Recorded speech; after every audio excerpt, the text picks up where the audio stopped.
Halo guys, assalamualaikum warahmatullahi wabarakatuh. Terima kasih yang udah stay di channel yang Sam Official lagi. Semoga kalian sehat, berkabar kalian untuk kita semuanya. Gimana nih kabar kalian? Ada yang nyariin Kaisam gak sih?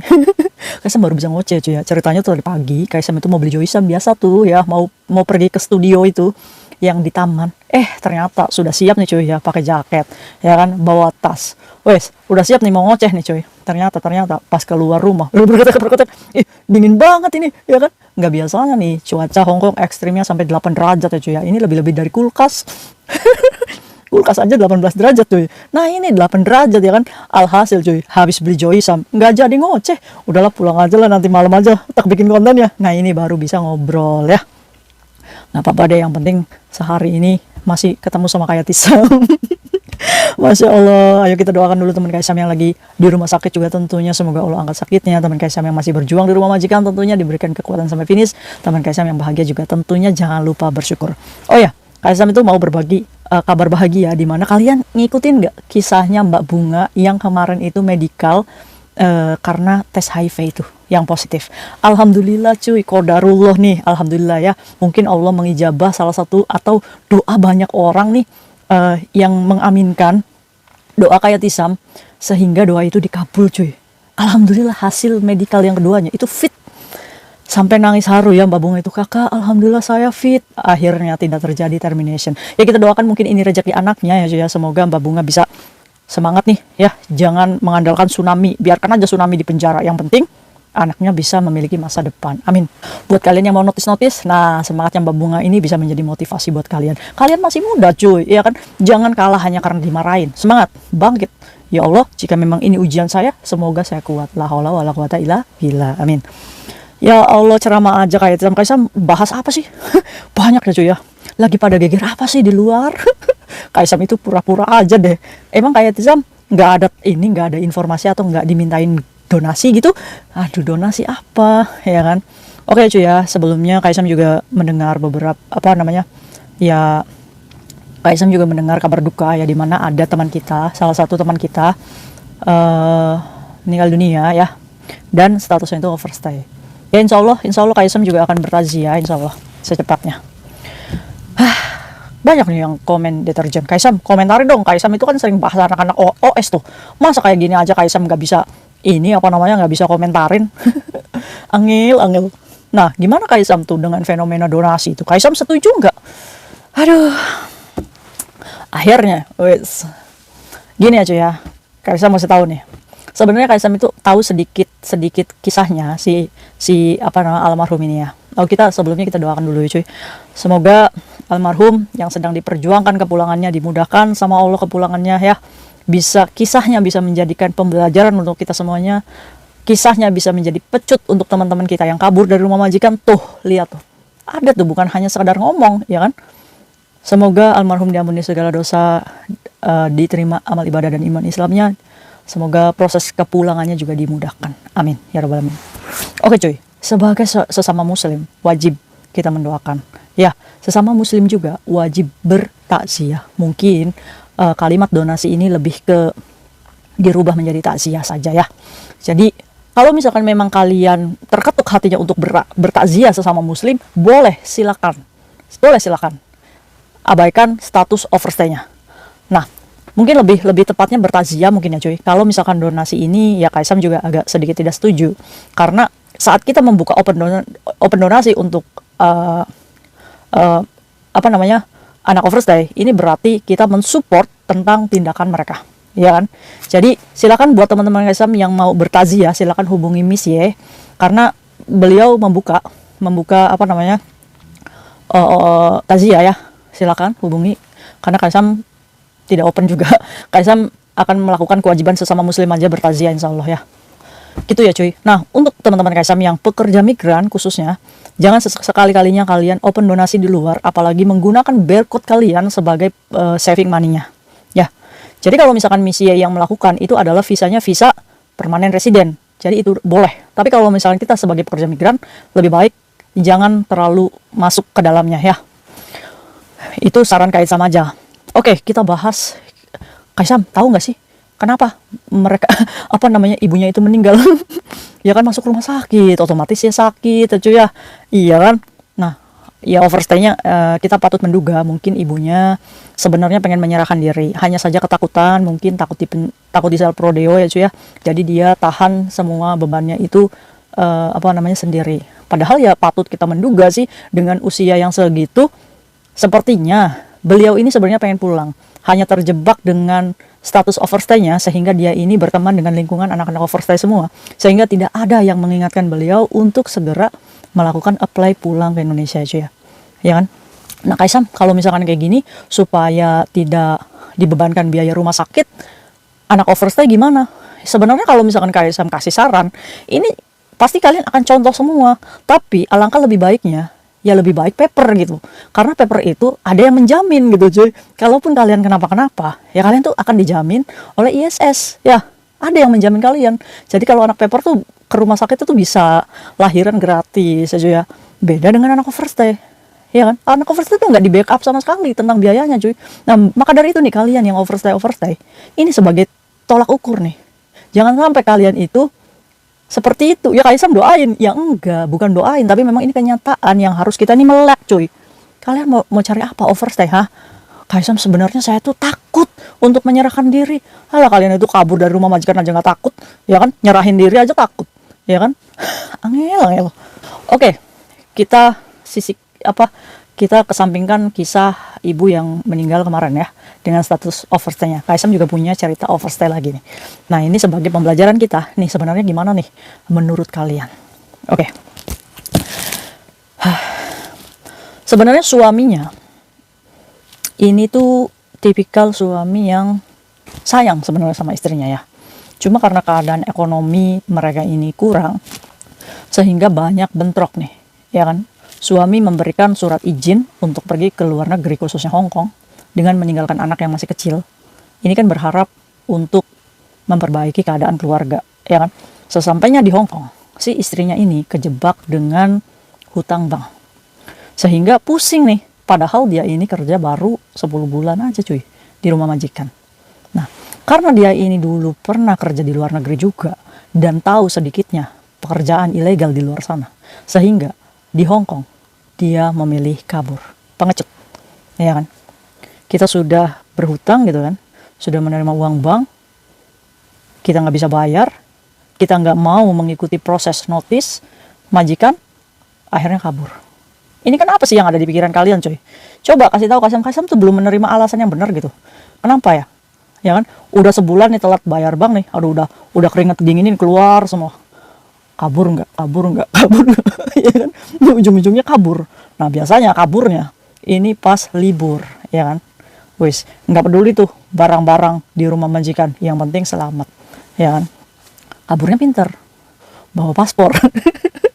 Akhirnya apa? Kabur, agensi majikan nyari semua nih, termasuk nyarinya ke suaminya. Ya suaminya ya panik dong ya. Gimana nih istri saya nih? Akhirnya apa? Akhirnya chat kayak Tisam untuk minta nomor istrinya, ya kan? Minta dicarikan. Di teman-temannya juga nggak ada yang ngasih ya cuy. Akhirnya ketemulah tuh sama kayak Tisam nomor istrinya. Nah istrinya ngomong, saya itu kayak Tisam di luar itu masih statusnya overstay. Ingat, overstay, belum pengajuan paper. Berarti pekerja migran ini belum tertangkap atau belum menyerahkan diri ya cuy. Dia masih kaburan lah ibaratnya. Nah, bilangin sama suami saya kayak Tisam. Nah, jadi posisinya si istri ini nggak mau berkomunikasi sama suaminya nih cuy. Suaminya di rumah itu ngasuh anaknya yang masih kecil. Nah, si suaminya ini kasihan sama mental anaknya, nangis terus bunda gitu. Kak tolong dong kasih tahu itu istri saya, ini anaknya nangis terus ya kan. Di satu sisi istrinya ini udah tekanan mental nih, nantilah pulangnya orang saya belum berhasil ya kan. Sedangkan apa yang diharapkan dari overstay dengan pekerjaan ilegal yang lagi sulit di tengah pemutihan ini, ya kan? Udah bayar kos juga harus dipikirkan, ya kan? Begitu pusingnya tuh, pusing-pusing daripada ngadepin majikan di rumah. Akhirnya apa cuy? Akhirnya si pekerja migran ini bilangin sama suami saya, Kaisam, nanti juga saya akan ngubungin keluarga, ya kan? Suaminya ngomong, ya kapan ngubunginnya? Jadi anaknya gimana nih cuy? Yang jadi korban siapa? Anak, ya kan? Akhirnya si anaknya ini dititipkan lah tuh di ibunya dari suaminya itu, diasuh lah situ, ya kan? Suaminya otomatis kerja otomatis untuk menafkahi anaknya yang masih kecil itu. Nah, kayak Tisam, kira-kira istri saya kapan pulang?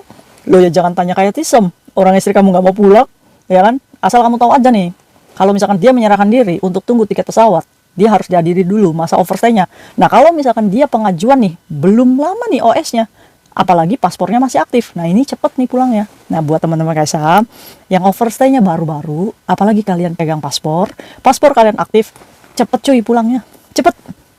Lapor ke imigrasi Kowloon, lantai 5. Pak, I want to go back Indonesia. Wis, Kaisam support 100%. Apalagi kalian pemegang paspor aktif, overstay-nya belum lama, kalian pasti cepet dipulangin. Ya, nggak usah pakai duit kalian sendiri. Kalian apply, minta sama pemerintah Hong Kong untuk dipulangkan. Tapi syaratnya on proses ya cuy. Dimana saat kalian pelaporan, kalian pasti akan dimintai uang jaminan dulu nih, supaya kalian bisa tunggu sampai masa investigasi tersebut. Nah, setelah itu dicek dulu ya, kan paspor kalian aktif tuh. Nah, nanti kalian diadili dulu tuh, masa overstay-nya berapa lama. Apakah di penjara? Ya jelas, karena kalian kan kabur ya cuy. Tapi kalau misalkan kamu menyerahkan diri kayak gitu, gak lama cuy, serius. Apalagi paspornya masih aktif, cepet kok kalian pulang. Kayak kasusnya Ibu Yuli kemarin, ya kan? Cuma nunggu 2 minggu di luar, dia sudah terbang. Karena apa? Karena dia paspornya masih aktif. Ya, tapi Kaisam kalau paspor saya hilang nggak apa-apa. Yang penting kalian overstay-nya itu masih baru-baru ini. Jadi jangan takut seperti almarhum kemarin yang overstay. Sebenarnya kayak Kaisam dengar overstay-nya itu baru 1 tahun cuy, belum lama. Jadi sebenarnya kemarin itu dia punya majikan, terus OS-nya tuh belum lama. Tapi mungkin karena dia itu usianya bukan muda lagi, jadi untuk apply pulang itu takut. Iya kan? Saya pada akhirnya dia memilih menghembuskan nafas di Hong Kong, yang dia ini nggak sadar saat dia sudah nggak ada, ini banyak merepotkan orang lain. Untuk itu teman-teman Kaisam yang baik hatinya ya, jangan dicontoh seperti ini. Ayo teman-teman, Kaisam juga kemarin itu ada yang itu, Kaisam bantuin saya dong, gimana nih saya sudah nyampe Kowloon Bay. Iya udah tinggal laporan aja. Nah sekarang lagi tunggu tiket pesawat. Jadi Kaisam tuh bukan membenci kalian cuy, yang OS enggak. Kaisam itu mengingatkan, ayo mumpung kalian masih bisa apply, ayo pulang. Ngapain kamu di sini? Bayangin ya, bangun tidur, kamu tuh harus mikir, saya kerja apa ya? Ini sulitnya overstay di luar ya.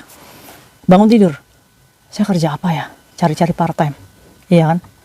Perut harus diisi cuy, makan, ya kan? Setidaknya kamu sehari itu $100.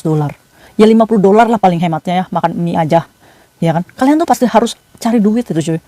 Cari part time, ya kan? Part-nya di ujung sana, di Taipo misalkan.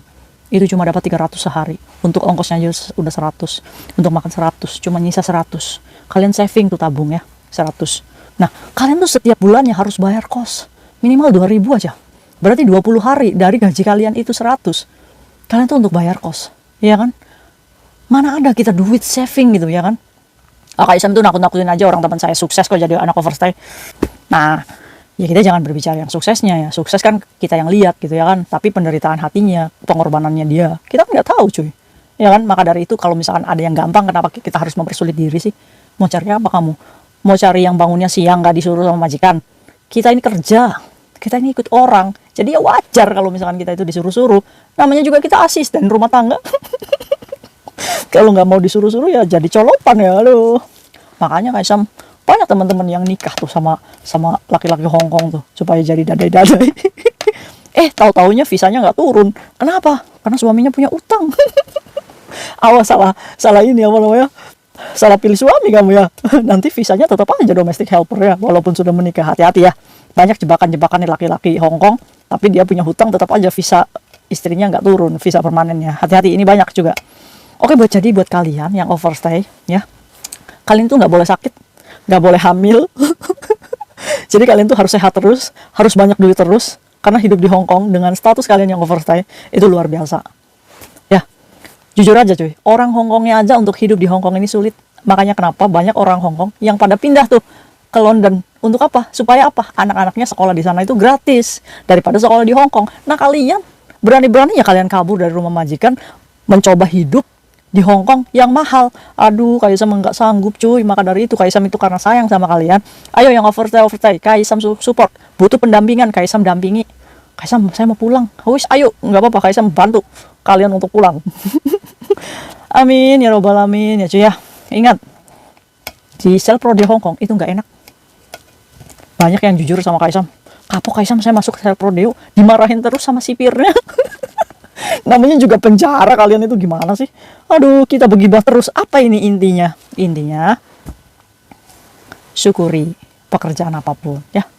Syukuri bekerja dengan step by step. Namanya kita ikut orang, ya kita harus ngesor ya. Kayak Sam juga sama. Ikut orang, setiap pagi bangunnya ya disiplin, jam segitu. Setiap pagi, setiap bangun langsung ngambil elap. Kayak Sam juga ngelap cuy. Sama aja kayak Sam juga kerja. Ya. Tapi alhamdulillah, ya dari kerja ini kita bisa beli baju yang layak. Kita bisa beli baju untuk keluarga yang layak. Iya kan, ngomong-ngomong baju saya jadi inget paketan guys. Itu kan gagal move on lagi dari paketan. Wis diikhlasin aja, bismillah. Ya, mulai tabung dan belikan yang branded di Indonesia ya. Setidaknya kita juga mendukung UMKM Indonesia, oke? Mungkin itu aja sharing Sam hari ini buat kalian yang overstay, hati-hati. Karena semua biaya ditanggung sendiri. Tak bocorin aja nih. Kalau kalian melahirkan di Hong Kong dengan status overstay, itu persalinannya itu sekitar 90.000 dolar Hong Kong. Kalau kalian masuk rumah sakit, nah dari contoh kemarin itu bisa sampai 50.000 dolar Hong Kong. Kalian punya uang? Kalau nggak punya uang, jangan sombong. Dan jangan melampaui batas kamu sebagai pekerja migran. Pekerja baik-baik saja dan hargai majikan kita yang sudah mengejeng kita. Mereka berharap kita bisa bekerja dengan mereka dan bisa membantu mereka ya cuy ya. Itu tujuan mereka mengirim kita datang ke Hong Kong. Bukan berarti kalian itu dikirim majikan datang ke Hong Kong untuk blog-blog. Mungkin itu aja sharing Sam hari ini. See you next video. Bagaimana nih komentar kalian tentang anak-anak yang melampaui batas sebagai pekerja migran. Bye-bye.